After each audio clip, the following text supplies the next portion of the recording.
नमस्कार, जय हिंद। मौसम विज्ञान केंद्र जयपुर से मैं राधेश्याम शर्मा आप सभी का स्वागत करता हूं। आज दिनांक 11 जून है और हम बात करेंगे राजस्थान में आगामी दिनों में मौसम पूर्वानुमान की। सबसे पहले यदि लेटेस्ट सैटेलाइट पिक्चर पर एक नज़र डालें तो आप देख सकते हैं कि ईस्ट सेंट्रल अरेबियन सी के ऊपर में एक एक्सट्रीमली सीवियर साइक्लोनिक स्टॉर्म बिप्रजॉय बना हुआ है। ये रियल टाइम सैटेलाइट पिक्चर है। और अब यदि बात करें कि इस सिस्टम के आगामी दिनों में पूर्वानुमान की, तो आप देखिए कि ये जो मैप में यहाँ पे दर्शाया गया है, देखिए जो ब्लैक कलर में ये जो ट्रैक बताया गया है, इस सिस्टम का अब तक का जो मूवमेंट हो चुका है वो है। इसके अलावा जो रेड कलर में जो ट्रैक बताया गया है, ये आने वाले दिनों में इस सिस्टम के ट्रैक यानी फोरकास्ट बताया गया है। और आप देख सकते हैं कि इसकी इंटेंसिटी भी इस ट्रैक में मेंशन की गई है।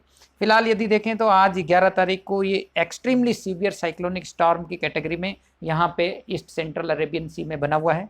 अगले 24 घंटों तक ये सिस्टम लगातार उत्तर दिशा की ओर बढ़ेगा और इसकी जो इंटेंसिटी है वो extremely severe cyclonic storm maintain रहेगी।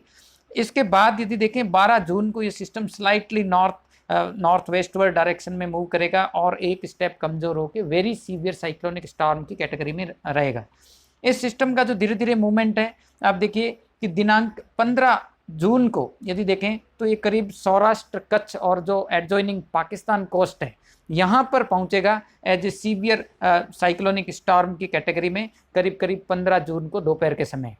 जैसे ही ये सिस्टम इस एरिया पे लैंडफॉल करेगा, इसके बाद इस सिस्टम का जो मूवमेंट है वो लगातार नॉर्थ ईस्टवर्ड डायरेक्शन में रहेगा और लैंडफॉल के बाद इस सिस्टम का जो इंटेंसिटी है वो सीवियर साइक्लोनिक स्टॉर्म से आप देखेंगे कि 16 जून को सुबह के समय इस सिस्टम का जो इंटेंसिटी है वो कम होकर डीप डिप्रेशन के रूप में बन जाएगा। अब यदि बात करें इस सिस्टम का असर राजस्थान में क्या होगा, तो देखेंगे कि अगले 3-4 दिनों तक राजस्थान में बहुत एडवर्स वेदर या कोई आंधी बारिश की विशेष व्यापक स्तर पर संभावना नहीं है। छुटपुट स्थानों पर थंडर एक्टिविटी, दोपहर के बाद कन्वेक्टिव टाइप का जो सिस्टम है, जो नॉर्मल आंधी बारिश का जिसे हम बोलते हैं, तो इस टाइप की एक्टिविटी अगले 3-4 दिनों तक कुछ स्थानों पर देखने को मिल सकती है। इसके बाद यदि बात करें इस सिस्टम का जो असर है, 14-15 जून को जैसे ये सिस्टम सौराष्ट्र, कच्छ और एडजॉइनिंग एरियाज के ऊपर में पहुंचेगा तो इस सिस्टम के असर से साउथ राजस्थान के जो इलाके हैं, विशेष रूप से जोधपुर संभाग, इसके अलावा जो उदयपुर संभाग के इलाके हैं, यहाँ पर स्ट्रॉन्ग साउथ वेस्टर्ली विंड्स के असर से काफ़ी मॉइस्चर फीडिंग होने से थंडर एक्टिविटी हो सकती है। तो 15 जून से उम्मीद है कि साउथ वेस्ट और साउथ राजस्थान के कुछ इलाकों में कहीं कहीं सीवियर थंडर स्क्वाल, थंडर स्टॉर्म, तेज हवाएं 50 से 60 किलोमीटर प्रति घंटा की, और इस इलाके में जो है वो हल्के से मध्यम दर्जे की बारिश का दौर शुरू हो सकता है। हालांकि इस सिस्टम का जो लैंडफॉल के बाद जो मूवमेंट नॉर्थ ईस्ट डायरेक्शन में होने की संभावना है और लगातार जो सिस्टम है वो धीरे धीरे इंटेंसिटी इसकी कम होगी। तो उम्मीद है कि इस सिस्टम के असर से 16-17 जून को राजस्थान में बारिश की गतिविधियों में और बढ़ोतरी होने की संभावना है।